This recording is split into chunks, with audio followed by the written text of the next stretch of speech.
नमस्कार, मेरा नाम ज्ञानेश्वर है और आपने देखना शुरू किया है लाइव सिटी। मेरे साथ रोज की तरह दिल्ली से जुड़ रहे हैं देश के जाने माने सीनियर जर्नलिस्ट अजीत द्विवेदी जी। अजीत जी, आज चर्चा हम जेडीयू की भी करेंगे और साथ में आरजेडी की भी। इसके साथ ही देखिए, चर्चा यह भी होनी चाहिए कि नितिन नवीन अब भाजपा के राष्ट्रीय अध्यक्ष हो जाएंगे। तो चर्चा की शुरुआत करते हैं जेडीयू से। देखिए, जेडीयू में उथल पुथल के संकेत दिखाई पड़ रहे थे।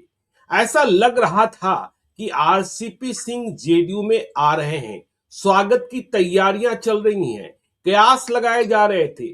आरसीपी सिंह आएंगे तो क्या होगा क्या नहीं होगा, इसकी भविष्यवाणियां की जा रही थी। लेकिन ललन सिंह ने, देखिए, जेडीयू की बात करें तो नीतीश कुमार के बाद ललन सिंह, संजय झा, विजय कुमार चौधरी, इनकी ही तो चलती है राजनीतिक प्राणियों में। बाकी सब दूसरी लाइन के लोग हैं। परिवार वालों की बात अलग है और जो इनर सर्किल में दूसरे लोग हैं वह अलग हैं, लेकिन जो चेहरे हैं नीतीश कुमार के बाद, ललन सिंह, संजय झा, विजय कुमार चौधरी, अशोक चौधरी को भी मान लें, तो ललन सिंह ने तो ऐसा फाटक कल गिराया, बंद किया कि सबकी बोलती ही बंद हो गई। उन्होंने आरसीपी सिंह से जुड़े सवाल पर यह कह दिया, आप किनकी बात कर रहे हैं? उनकी बात कर रहे हैं जिन्होंने पार्टी को 72 से 42 पर ले आया था। अब उनकी क्या जरूरत है? और इसके साथ ही देखिए, चर्चा तो ये थी नहीं, यह सवाल कहां से उठा, लेकिन सवाल उठ गया कि प्रशांत किशोर क्या वह भी जेडीयू में आने वाले हैं?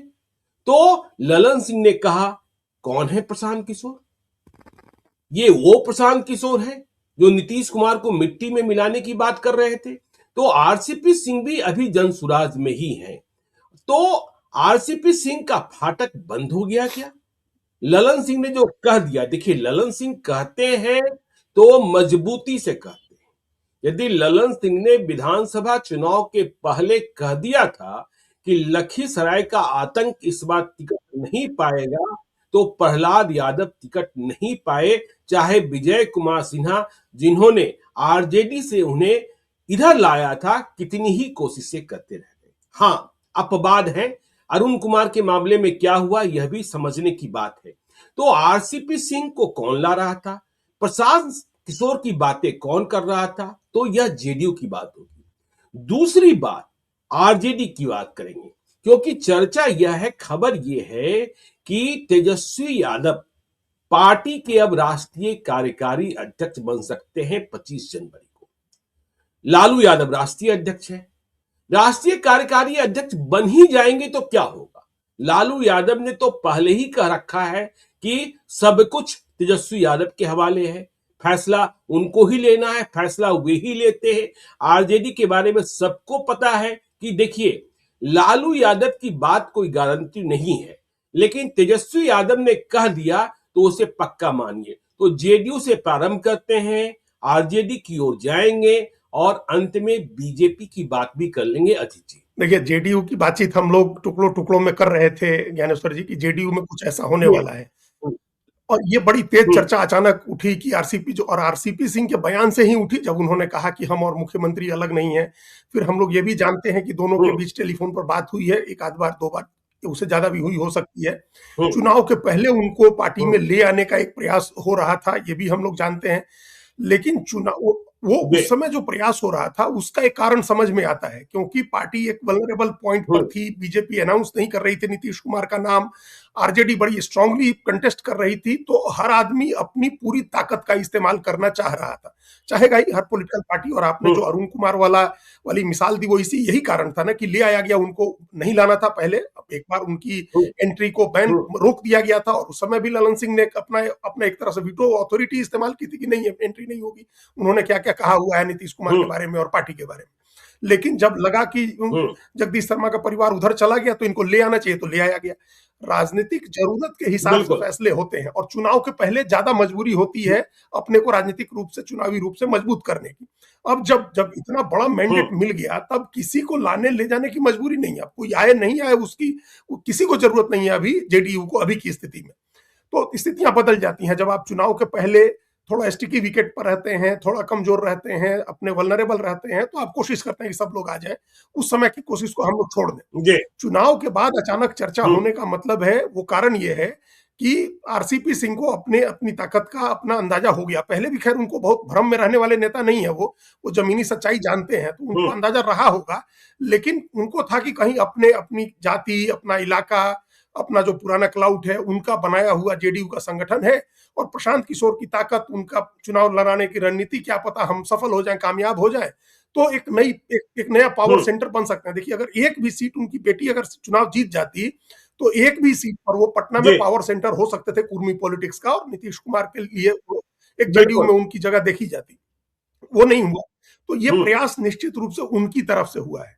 एक तो ये बात है कि उन्होंने ये चर्चा छेड़ी कि हम और मुख्यमंत्री अलग नहीं है, एक उनकी तरफ से हुआ। दूसरा जो आपको भी जानकारी होगी, हमको जो जानकारी ये है कि वो इनर सर्कल जिसकी बात आपने कही, जो इकोसिस्टम है नीतीश कुमार के आसपास का, जिसमें उनके कुछ रिश्तेदार हैं, उनकी जाति के कुछ लोग हैं, फिर उनकी जाति के कुछ नेता, कुछ जाति के अधिकारी, इन तमाम लोगों की एक इच्छा है या चाहना है या मजबूरी भी दिख रही है कि अब कोई आए जो स्ट्रांग आदमी, मजबूत आदमी, जो टेक ओवर करे नीतीश कुमार के बाद।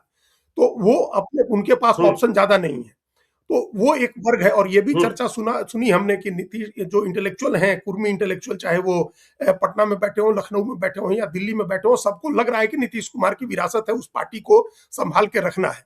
और हम लोग जानते हैं कि सत्ता जो उस पार्टी का उत्तराधिकार ट्रांसफर होगा किसी कुर्मी को ही होगा, तो वो उस नाते एक संभावना अपने लिए देख रहे होंगे आरसीपी सिंह, और उनसे लोगों ने संपर्क किया होगा। वो उत्तर प्रदेश काडर के आईएएस हैं, वहां रहे हैं, वहां के भी सब लोग जानते हैं, बिहार के भी सब लोग जानते हैं, उनके साथी लोग दिल्ली में भी हैं। तो उस लेवल पर प्रयास ये हुआ है, उसकी तैयारी हुई है। लेकिन अब ललन सिंह का कहना अपनी जगह ठीक है कि भाई उनकी क्या जरूरत है पार्टी में। अगर राजनीतिक नजरिए से देखें तो कोई जरूरत नहीं है, लेकिन अगर नीतीश कुमार के उत्तराधिकार के, उनकी लीगेसी के नजरिए से देखें, तो वैसे किसी एक बड़े नेता की जरूरत है। तो क्या आरसीपी का रास्ता रोक करके, जो हम लोग पिछली चर्चा में बात कर रहे थे, मनीष वर्मा को राज्यसभा भेज करके वो रास्ता बना दिया जा सकता है? अगर वो राज्यसभा चले गए, हम फिर दोहरा रहे हैं, तो हमेशा के लिए आरसीपी का रास्ता बंद हो जाएगा, फिर किसी दूसरे नेता की जरूरत नहीं होगी, फिर वहां किसी नेता की जरूरत नहीं होगी, वो जगह फिर मनीष वर्मा संभालेंगे। अगर ऐसा नहीं होता है, देखिए, चूंकि आपने उस दिन गिनाया कि कितने दुश्मन मनीष वर्मा के हैं और कैसे उनके रास्ते रोके गए, चाहे उनकी यात्रा का मामला हो, उनको एमएलसी बनाने का मामला हो, हर बार उनका रास्ता रोक दिया जाता है। तो वो अब अगर अभी वही दोहरा रहे हैं जो हम उस दिन शनिवार को आपसे बातचीत में कह रहे थे कि 1-2 महीने का टाइम है, ये चर्निंग का पीरियड है। इस चर्निंग के पीरियड में एक तरफ नीतीश कुमार ये मैसेज बनवा रहे हैं कि हम पूरी तरह से सक्षम हैं, अभी हमारा उत्तराधिकारी खोजने की, किसी को जल्दी करने की जरूरत नहीं है, हम अपने सारी चीजें हम देख रहे हैं। एक ये मैसेज बनवा रहे हैं, ये मैसेज ज्यादातर बीजेपी के लिए है, ताकि बीजेपी कोई सपने न देखने लगे। बीजेपी सपने तो देख रही है, लेकिन उनके सपने जल्दी साकार होने का कोई वो नहीं छोड़ना चाह रहे हैं नीतीश कुमार, वो अपने उनको मैसेज दे रहे हैं। और दूसरी तरफ ये कोशिश हो रही है कि मन ही मन उत्तराधिकार तय किया जाए, निशांत कुमार संभालेंगे, उसके पहले क्या कोई लेम डक अरेंजमेंट हो सकता है? लेम डक अरेंजमेंट का मतलब हम लोग जानते हैं कि प्रोटेम स्पीकर चुना जाता है, स्पीकर के चुनाव के पहले प्रोटेम स्पीकर चुना जाता है, जो स्पीकर का चुनाव करवाता है। तो Nishant Kumar finally take over करेंगे पार्टी को, उसके पहले क्या कोई स्टॉप गैप अरेंजमेंट होगा जिसमें कोई दूसरा कुर्मी नेता आएगा? इसमें जोखिम है।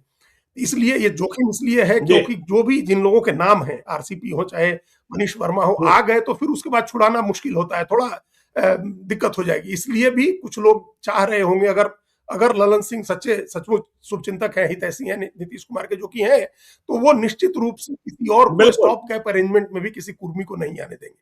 उनके चले। ललन सिंह का नीतीश कुमार से जो रिश्ता है, ललन सिंह का जो नीतीश कुमार से रिश्ता है, वह रिश्ता आरसीपी सिंह से ज्यादा पुराना है, और वह राजनीतिक रिश्ता है, व्यक्तिगत रिश्ता है, तो वह ज्यादा रिश्ता पुराना है। इसलिए देखिए, यदि आप बीच के 2-3 वर्षों को छोड़ दें जिसमें साफ तौर पर दूरी दिखाई पड़ी, ललन सिंह हमेशा सुरक्षा कवच के रूप में नीतीश कुमार के साथ खड़े रहे हैं, और जब भी कोई इधर उधर करने की कोशिश की है तो जवाब ललन सिंह ने ही दिया है। इसलिए उन्होंने कहा कि 72 से 42 पर ले आने वाले आरसीपी सिंह की क्या जरूरत है, तो 72 से 42 पर ले आने वाले, यह जो जवाब था ना, वह और ज्यादा मारक। फिर वापस 42 से 85 पहुंची है पार्टी जनता दल जेडीयू, फिर कोई ऐसा काम नहीं हो जी। कि फिर वापस गिरे उसका ग्राफ। तो एक मैसेज तो ये दिया, एक पॉलिटिकल मैसेज है। और निजी तौर पर दोनों के संबंध बहुत पुराने हैं, 80s के या उसके उस समय के उसके पहले के संबंध हैं दोनों के। कर्पूरी ठाकुर के जमाने में दोनों के जी। साथ के संबंध हैं।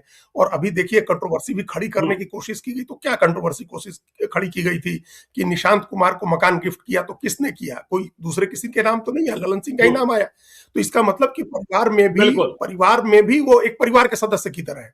तो हो सकता है कि उनके दिमाग में वो इस बात को, वो भी आगे की सोचते हैं ना, 4 कदम आगे की सोचते हैं कि दाव दूसरा क्या सोच रहा होगा। तो उनको लगा हो कि अगर कोई स्टॉप गैप अरेंजमेंट के रूप में भी किसी मजबूत कुर्मी नेता को, एक्स आईएएस को ले आया जाता है, तो फिर निशांत कुमार के हाथ में पार्टी की बागडोर देने में समस्या आ जाएगी, अगर कोई व्यक्ति आकर के स्टैब्लिश हो जाता है। तो ये हो सकता है कि उनके दिमाग में हो कि डायरेक्ट ही ट्रांसफर हो नीतीश कुमार से निशांत कुमार को। ये उनके दिमाग में हो सकता है कि ये बात हो, एक रूपरेखा हो, प्लानिंग हो। चूंकि हम जानते हैं कि ये जो 3 नेता हैं, इनको लेकर के पार्टी के बड़े सेगमेंट में भरोसे का भाव नहीं है। और वो हम लोग सुन रहे थे, जब जब बार बार ये चर्चा आ रही थी, जब वो जो एलजेपी की सीटें जाने का जो एक लिस्ट आई थी, वो पता नहीं सही लिस्ट थी कि फर्जी लिस्ट प्लांट कराई गई थी। वो लिस्ट आई तो कितना ज्यादा सोशल मीडिया में एक्टिविटी हुई थी, जेडीयू के समर्थक बन के कितने लोग आए थे जिन्होंने कहना शुरू किया था कि ये 3 फॉरवर्ड लोग मिल करके और पिछड़े की पार्टी को समाप्त करना चाह रहे हैं, नीतीश कुमार को खत्म करना चाहते हैं। ये तमाम बातें इन 3 लोगों को लेकर के कही जाती है। तो कहीं ना कहीं अविश्वास है तीनों लोगों को लेकर के। उसको भुनाने की कोशिश भी कुछ लोग कर रहे हैं, उसका फायदा उठाने की भी कुछ लोग कोशिश कर रहे हैं। लेकिन नीतीश कुमार का भरोसा ललन सिंह पर है, और ललन सिंह ईमानदारी से अभी चाहेंगे। अब देखिए, उनकी अब कोई दूसरी इच्छा नहीं है, वो तमाम इच्छाएं उनकी पूरी हो गई।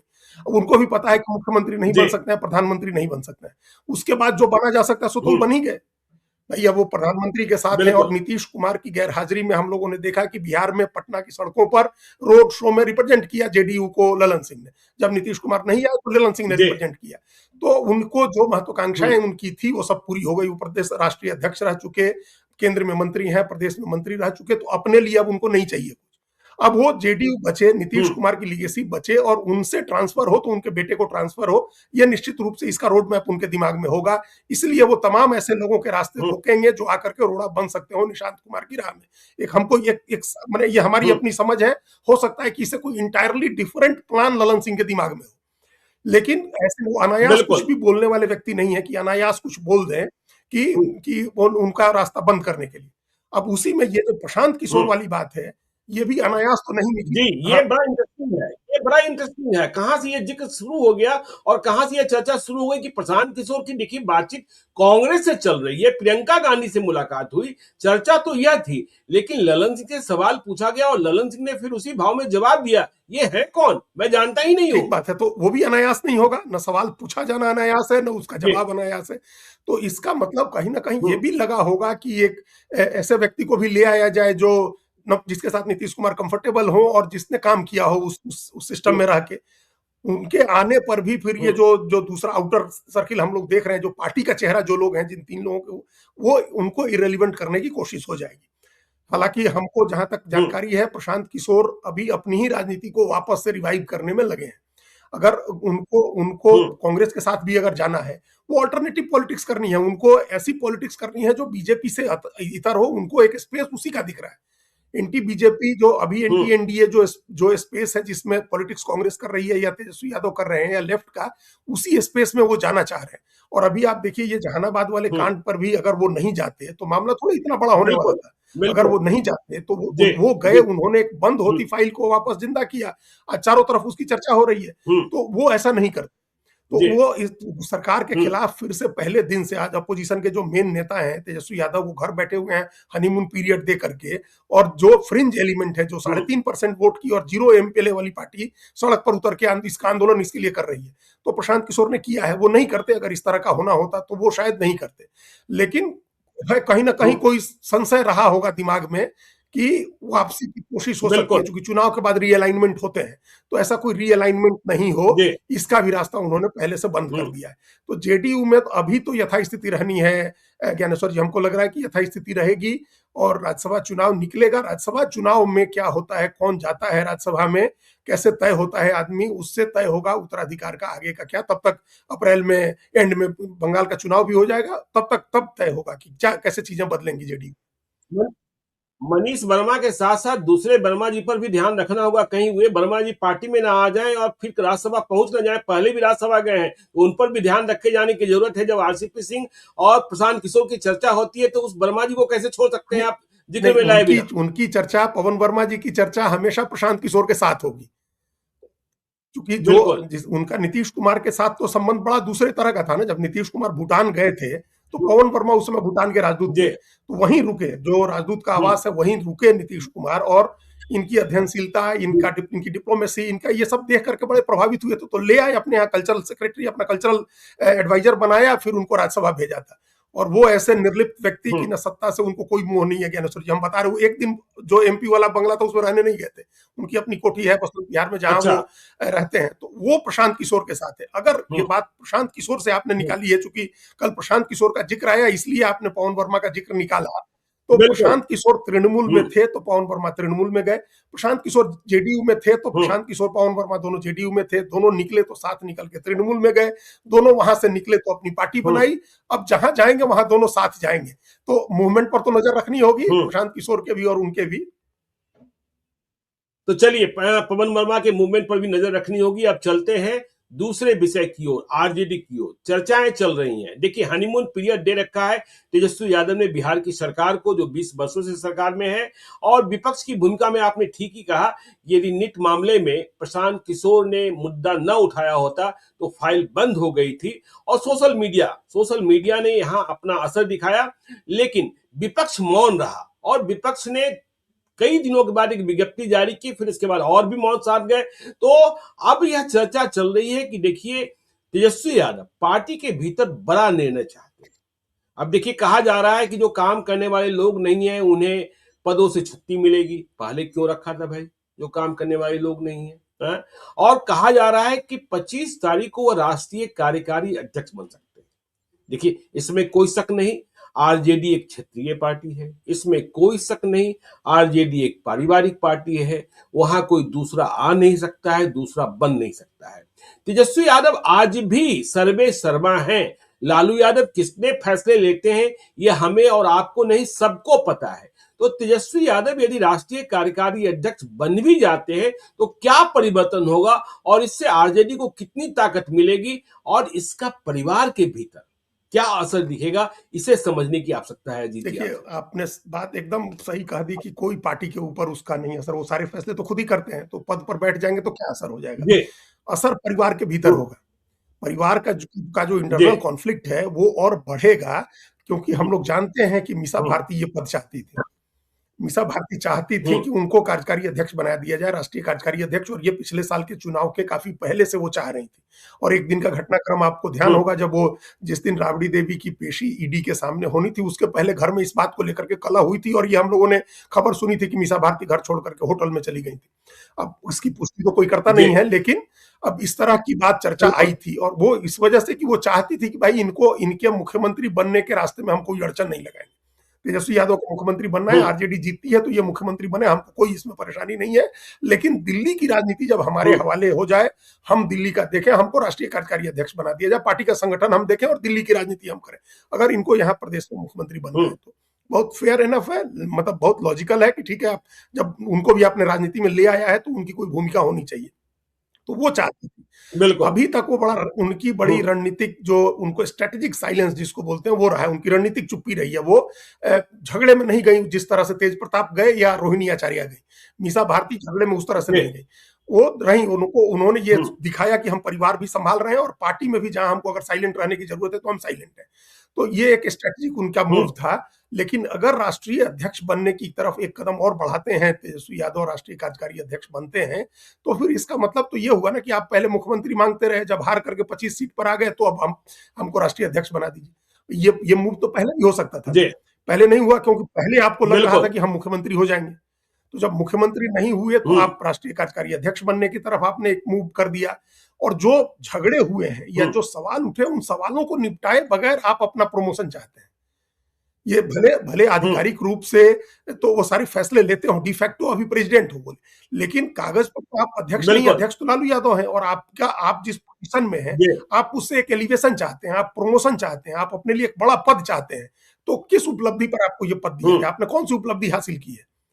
आपने अगर आरजेडी जीती होती, जीतने का मतलब 60-70 सीट आप ले आए होते, 50 सीट भी ले आए होते, तो होता कि आपको आपका एक एलिवेशन हो, आपने अच्छा परफॉर्म किया। इतना खराब परफॉर्मेंस है, वर्स्ट बिल्कुल बिल्कुल। परफॉर्मेंस है। आप 80 सीट से 25 सीट पर आ गए और अलायंस के पार्टनर्स को भी डुबा दिया। मतलब कांग्रेस भी 19 से घट के 4 पर आ गई और लेफ्ट भी 16 से घट के 3 पर आ गया। तो क्या इस उपलब्धि के लिए हम्म आपका प्रमोशन मिलना चाहिए आपको? तो ये सवाल तो उठेगा ना, ये सवाल परिवार हम्म। में भी उठेगा, पार्टी में भी उठेगा। बिल्कुल। अब ये बात जी। एक पहलू हुआ। कैसे ये बात आई, क्यों आई ये बात?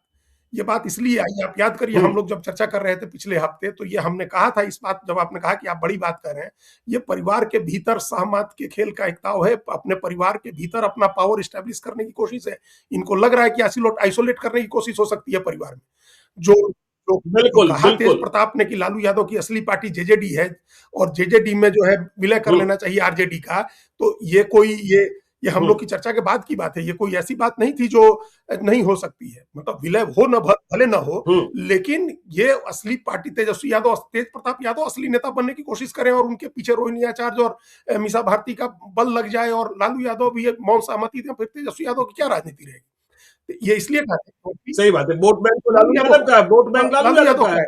और हाँ वो फिर लालू यादव के हाँ। किसी बेटे के साथ जा सकता है, उसमें क्या है?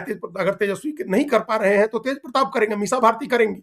तो ये एक बड़ी चिंता हम्म इनकी है। इनको लग रहा है कि जो थ्रेट पनप रहे हैं, अभी छोटा थ्रेट है, अभी कोई थ्रेट बड़ा नहीं है, लेकिन उस थ्रेट को पहले ही खत्म जी। करो। यही पॉलिटिक्स है।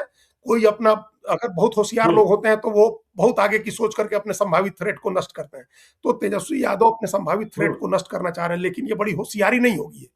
अभी आज की तारीख में होशियारी ये जी। नहीं है कि आप परिवार के लोगों को ऐसी पोजीशन में निपटाने लगे जब आप कमजोर हैं, आपको जरूरत है इस परिवार की। ये फिर वही लोग हैं जो उनके हम्म आसपास हैं, जिनकी वजह से परिवार में दूरी बढ़ी है, जिनकी वजह से पॉलिटिकल नुकसान हुआ है। ये वही लोग हैं जिनके कहने पर हम्म उन्होंने ये एक कदम बढ़ाने का फैसला किया। पहले तो उन लोगों को रोकने की जरूरत है, उन हम्म। लोगों को दूर करने की जरूरत है, परिवार में भरोसा बनाने की जरूरत है, परिवार के लोगों के साथ बैठ करके और बिल्कुल। चुनावी हार जीत का विश्लेषण और उस परिवार में फूट का विश्लेषण करना चाहिए। परिवार फूटने पर आप देखिए ना हम्म। कितने मजबूत थे शरद पवार। आज शरद पवार का नामलेवा नहीं है पूरे महाराष्ट्र में। जी। पुणे में, परभणी हम्म में, पिंपरी चिंचवाड़ में जो इनका घर था, गढ़ था, वहां इन लोग सुपड़ा साफ हो गया पूरे पवार परिवार का। अभी समकालीन पॉलिटिक्स के हम्म सबसे बड़े नेता है शरद पवार। सुपड़ा साफ हो गया, भतीजा अलग हो गया, पोते पोतियां लड़ने लगे तो खत्म हो गए। बाल ठाकरे का परिवार बिखरा तो क्या बिल्कुल। हालत हो गई, सो हम लोग देख रहे हैं। तो ये समझना चाहिए तेजस्वी हम्म यादव को कि परिवार के फूट का लाभ दूसरे लोगों को जाए, नए फोर्सेज पैदा हो जाए, परिवार में से ही निकल के दूसरी ताकत बन जाए, वो नहीं होने देना चाहिए। लेकिन वो उल्टा कर हम्म रहे हैं। यहाँ भी परिवार के हार जीत की हम्म। ईमानदार समीक्षा करें, जो जिम्मेदार लोग हैं उन पर कार्रवाई करें। जिन भाई जिम्मेदार लोगों की पहचान भी मुश्किल नहीं है। 2, 4, 5 तो सबकी पहचान जग बिल्कुल जाहिर है ना, जो आपको मुख्यमंत्री बनवा रहे थे। पूछिए भाई उनसे बिल्कुल कि तुम तो बिल्कुल। मुख्यमंत्री बनवा रहे थे, हम्म तो क्या हुआ? कैसे नहीं मुख्यमंत्री बने? और जब कहे कि हम्म 10,000 रुपए की बात करें, तो हम्म आप उसको उसी उसमें जवाब दीजिए कि भाई ये क्या फालतू की बात कर रहे हो कि 10,000 रुपए नहीं होता तो हार हम्म। जाते नीतीश कुमार। क्या वोट ऐड कर रहे थे आपने? क्या वोट ऐड करा दिया उन लोगों ने तेजस्वी यादव के वोट बैंक में? तो ये फैसला करना है उनको, परिवार हम्म। से नहीं लड़ना है अभी। लेकिन वो परिवार से लड़ाई का मामला, वो चिंता में आ गए, आशंका और में आ देखा गए। ना चिराग पासवान ने 2020 में और हाँ 2025 में चिराग पासवान ने अपना सलाहकार बदला ना, सलाहकार को दूर हाँ। किया ना। उन्होंने महसूस कर लिया कि 2020 में क्या परिणाम निकला और 2024 और देखिए क्या 2025 में क्या परिणाम है। फल मिला। हाँ, हाँ तो ये आपको जी। सलाहकार भी बदलने हैं, आपको परिवार में एकजुटता बनानी है, अपने वोटर्स को मैसेज देना है, बहुत सारे काम अभी करने हैं उनको। तो वो उनको जी। सारे मर्ज की दवा, उनको ये अपने थ्रेटन फील कर रहे हैं। वो अपने परिवार के दूसरे लोगों से अपनी ऑथोरिटी को लेकर के, पार्टी में अपनी ऑथोरिटी को लेकर के थ्रेटन फील कर रहे हैं, पॉलिटिकल पोजीशन को लेकर के थ्रेटन हम्म फील कर रहे हैं। और इसका समाधान उनको इसमें दिख रहा है कि हम राष्ट्रीय कार्यकारी अध्यक्ष हो जाए। भाई राष्ट्रीय कार्यकारी अध्यक्ष होकर के हम्म क्या कर लीजिएगा? बरसों तक जनता दल यू बनने के बाद समता पार्टी भी थी और लोग राष्ट्रीय अध्यक्ष भी होते थे, तो उसका क्या मतलब था होने का? तो आपकी पार्टी का वजूद बिल्कुल। बचाना है ना, अभी परिवार बचाना है, पार्टी का वजूद बचाना है। इनको बहुत होशियारी से ये बात घर में सहमति बनाए बगैर, खासतौर से मीसा भारती के साथ सहमति बनाए बगैर कोई स्टेप आगे हम्म नहीं लेना चाहिए है। और संभव हो तो रोहिणी आचार्य और तेज प्रताप यादव से बात करें। भाई सबसे छोटे हैं तेजस्वी यादव, उनको क्या दिक्कत है सबसे बात करने में? सब उनसे बड़े हैं, सब भाई बहन बिल्कुल। उनसे बड़े हैं। उनको क्या दिक्कत? किस बात का ईगो है भाई बहन से हम्म। और माँ बाप से? ये तो परिवार की बात हो गई अजीत जी, लेकिन चलिए देखिए, यदि वो राष्ट्रीय कार्यकारी अध्यक्ष बन भी जाते हैं तो इसका पॉलिटिकल इम्पैक्ट क्या होगा? राजद को कितनी मजबूती मिलेगी और लालू यादव की ताकत क्या और कम हो जाएगी? ताकत तो पहले ही कम हो गई है। बिहार में क्या राजद एक फोर्स बन पाएगा? परिवार का झगड़ा अलग है, लेकिन राष्ट्रीय कार्यकारी अध्यक्ष बनने के बाद कितनी आजादी मिलेगी? कौन सी आजादी है जो तेजस्वी यादव के पास आज नहीं है और कल मिल कुछ जाएगी? नहीं है उसमें उसमें उनकी पॉलिटिकल पोजीशन में कोई गुणात्मक परिवर्तन नहीं होने वाला है, कोई क्वालिटेटिव चेंज नहीं आना है, वो जहां है वहीं रहेंगे। बस उनके उनके घर के हम्म, बाहर जो बोर्ड लगा है, भाई ऑलरेडी नेता प्रतिपक्ष का बोर्ड लगा, वहां कार्यकारी राष्ट्रीय अध्यक्ष का बोर्ड लग जाएगा, उसे कुछ भी हासिल नहीं है।